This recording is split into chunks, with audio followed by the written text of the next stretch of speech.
kembali lagi di segmen unggulan PSDM BMPNS, yakni Self Improvement in 5 Minutes. Kenalin, aku Deva Yukirania Putri, dan kali ini aku bersama narasumber yang gak kalah keren tentunya. Sayang sekali kalau kita nggak kenalan ya, bisa dimulai dari... Baik, selamat sore, petang, pagi, dan selamat semuanya kepada arek-arek kapal. Perkenalkan, aku Ryan Samudra Salatin selaku Presiden BMPNS Kabinet Anggota Akselerasi periode 2025-2026. Halo semuanya, halo arek kapal. Perkenalkan, nama saya Maureen Oktaura. Saya merupakan Ketua Umum Dewan Perwakilan Mahasiswa Politeknik Perkapalan Negeri Surabaya periode 2025-2026 Parlemen Mahirasta. Salam kenal. Baik, mungkin saya terakhir perkenalan pada kali ini. Perkenalkan, nama saya Samuel Ebenezer Batara Musa. Saya merupakan Ketua Lembaga Minat Bakat Politeknik Perkapalan Negeri Surabaya Kabinet Satpam Pratiswa periode 2025-2026. Salam kenal semuanya. Di sini aku ada beberapa pertanyaan.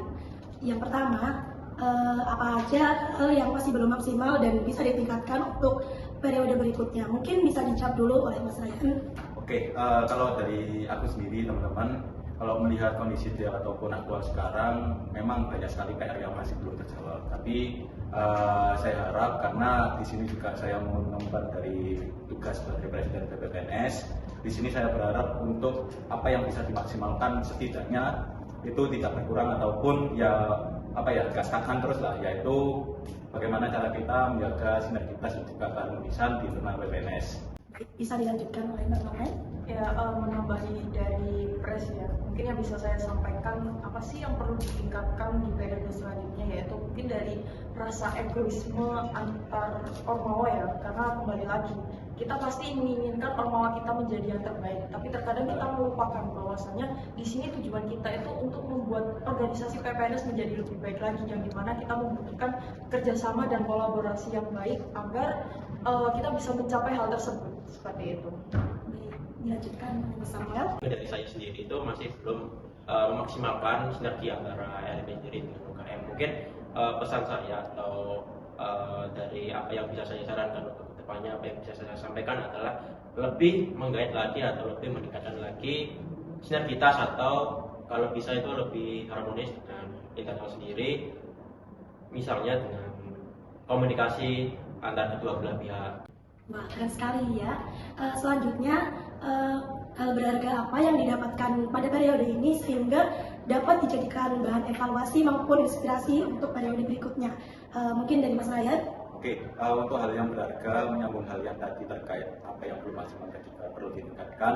Kalau kita berbicara tentang komunal sendiri, banyak sekali lah perlu yang dapat diambil dan juga berharga.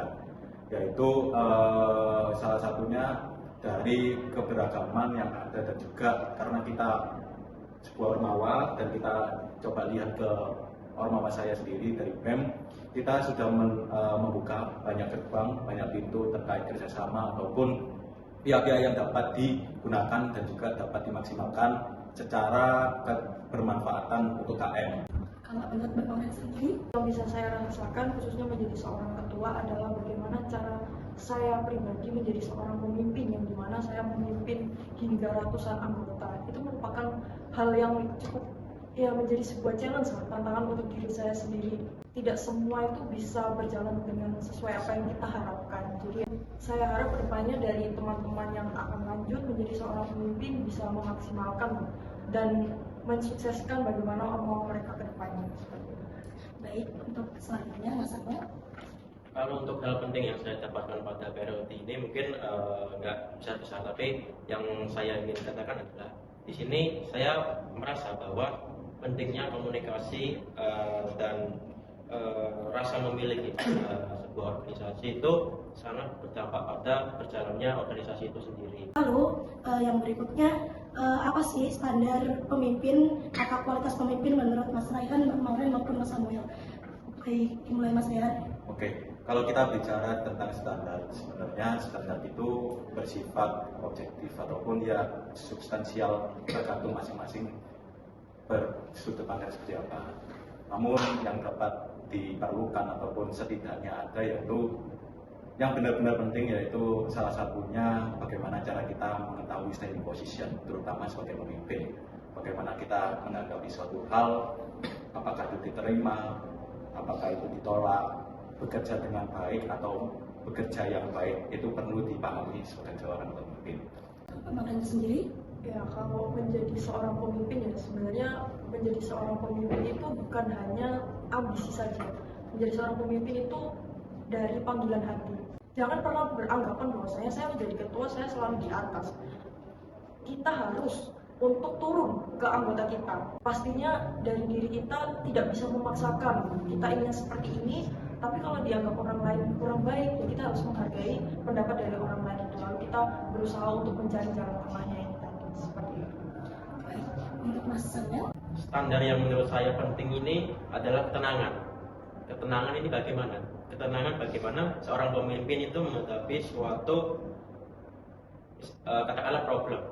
Nah, dari ketenangan itu kita dapat mencari jalan tengah yang Bu Marian tadi katakan. Ketika kita tidak tenang dalam menghadapi suatu permasalahan itu malah jadi bisa jadi kita malah memperkeruh suasana tersebut. Tidak malah kita itu mencari solusi, tapi malah memperkeruh. Nah, selanjutnya bagaimana sih cara seorang pemimpin untuk tetap menjaga kekompakan, keharmonisan anggotanya ketika mungkin ada satu konflik internal, baik internal maupun eksternal di dalam organisasi tersebut? Dimulai dari Mas Raya. Oke, karena kita memang basicnya sebagai miniatur negara, miniatur sebuah organisasi yang benar-benar akan tercipta besok. Jadi kita kalau tadi saya sendiri memang mengedepankan dari demokrasi ataupun asas-asas yang menjunjung tinggi suara-suara atau pendapat, sehingga dari hal inilah menjadi salah satu cara untuk menyiasati ataupun solusi dari menjaga kekompakan anggota. Karena melihat juga setiap organisasi dari Pak Samuel, Bu Mauren itu ada organogram, ada garis koordinasi dan juga garis perintahnya masing-masing. Maka dari situlah dapat dimaksimalkan untuk menjaga kekompakan. Karena saya yakin setiap ormawa, setiap organisasi memiliki cara kepemimpinannya masing-masing dan juga budayanya masing-masing. Terima kasih. Kalau menurut Mbak Maureen sendiri, bagaimana? Kalau dari pengalaman saya pribadi ya jujur di organisasi saya belum pernah ada konflik yang sampai sebegitunya ya. Tapi yang bisa saya berikan pandangan kalau misal ada konflik seperti itu di internal organisasi saya, yang pasti saya tidak hanya mendengarkan dari dua belah pihak, tapi dari berbagai sisi. Lalu kalau memang sudah tahu permasalahannya akan permasalahan seperti apa, dari situ yang pasti kita akan melakukan mediasi. Lalu kita jadikan acuan bahwasanya kedepannya kalau ada permasalahan seperti ini, itu harus seperti ini. Dan biasanya kalau ada konflik itu pasti tidak jauh-jauh dari yang namanya komunikasi. Oleh karena itu saya selalu menekankan di organisasi saya bahwasanya komunikasi itu yang paling penting. Yaitu bisa ditekankan untuk calon pemimpin kedepannya lah, bahwasanya komunikasi itu penting dan pentingnya perlunya kalian untuk turun mengakrabkan diri dengan anggota-anggota kalian ya, agar anggota kalian ini memiliki rasa percaya kepada kalian, rasa trust, dan itu yang penting dalam suatu organisasi seperti itu. Untuk Mas Samuel? Kalau menurut saya sendiri dalam sebuah organisasi, sebuah konflik itu menurut saya itu wajar, apalagi dalam memberikan suatu pandangan atau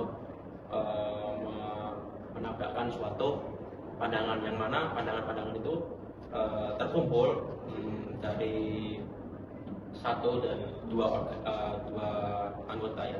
Di sini saya mempunyai suatu pegangan menghadapi suatu konflik dalam organisasi saya adalah bagaimana kami itu berorientasi pada suatu waktu di apa ya, ketika ada konflik di dalam lingkup konflik tersebut, apa lingkupnya, apa orientasinya. Ketika konflik tersebut terjadi pada saat proker, tidak mungkin kamu itu mau menyelesaikan konflik tersebut di dalam sebuah proker. Tentunya kamu ingin menyelesaikan proker tersebut dengan lancar dan aman. Untuk pada sebuah organisasi ya tinggal diterapkan aja, tinggal disesuaikan aja bagaimana lingkupnya dan bagaimana orientasinya itu.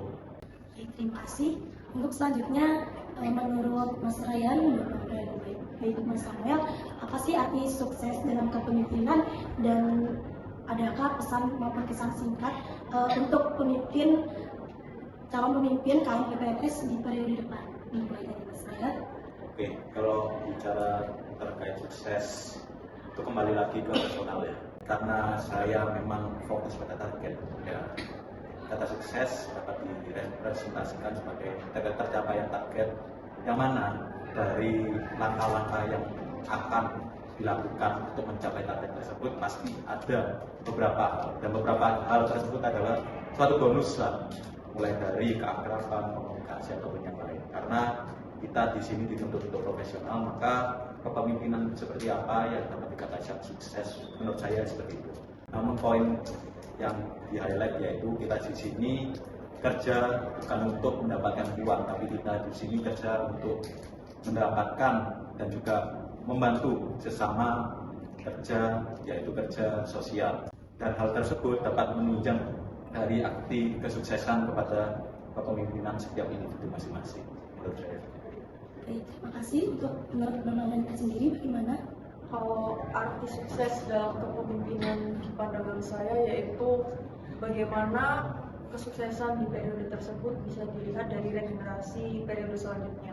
Karena ibaratnya kalau semisal di periode ini kita berhasil membangun rasa kekeluargaan, rasa trust, dan membangun SDM yang lebih baik lah, itu bisa dibuktikan dari periode selanjutnya. Jadi arti sukses yang sebenarnya itu baru bisa dilihat di periode yang akan berjalan ke depannya. Lalu kata sukses ya, itu bukan hanya dilihat dari asal program kerja maupun agenda tercapai TUK-nya 100% semua dan lain sebagainya, itu tidak. Tapi bagaimana dari anggota, KM maupun stakeholder yang terlibat itu bisa merasakan esensi dari program kerja yang kita bawakan itu apa sih? Manfaatnya itu apa? Lalu untuk pesan di calon pemimpin periode selanjutnya ya, tidak ada salahnya untuk kalian melakukan sharing dengan demis non ormawa kalian. Semisal contohnya dari saya dari DPM legislatif, tidak ada salahnya saya untuk melakukan sharing dengan demis-demis dari eksekutif maupun dari minat bakat ataupun dari kerohanian. Karena dari situ kita pasti bisa tahu pandangan dari eksternal non internal kita itu.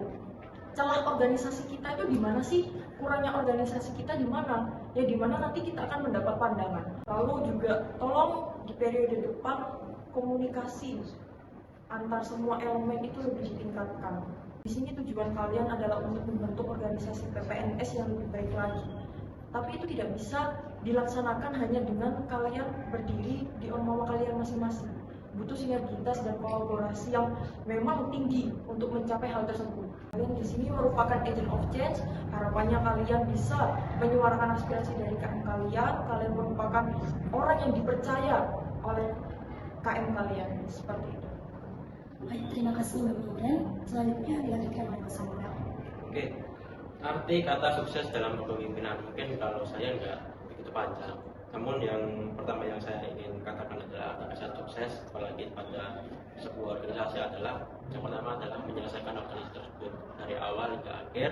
Yang kedua adalah bagaimana setelah periode Anda terselesaikan, apakah periode tersebut sudah menjawab apa yang Anda tulis pada visi Anda dengan segala misi-misi yang Anda sudah tulis. Ketika Anda sudah merasa bahwa visi Anda sudah terjawab pada saat Anda itu menjabat atau pada saat Anda itu kerja pada sebuah periode atau organisasi, itu ya menurut saya sudah menutup kata sukses. Kemudian untuk pesan yang ingin saya sampaikan pada teman-teman sekalian adalah pimpinlah sebuah organisasi sepenuh hati kalian, dengarkan sebuah usulan-usulan atau terutama keluhan, entah itu dari internal Anda, entah itu dari eksternal Anda terhadap Anda, dan jadilah teladan bagi mereka yang terutama pada anggota-anggota Anda, karena bagi saya sebuah kepemimpinan yang baik itu bukan hanya memerintah, tapi bagaimana cara kita itu bisa menjadi contoh bagi dan mengajarkan apa yang sudah kita dapat, terutama bagi staf-staf kita atau anggota-anggota kita.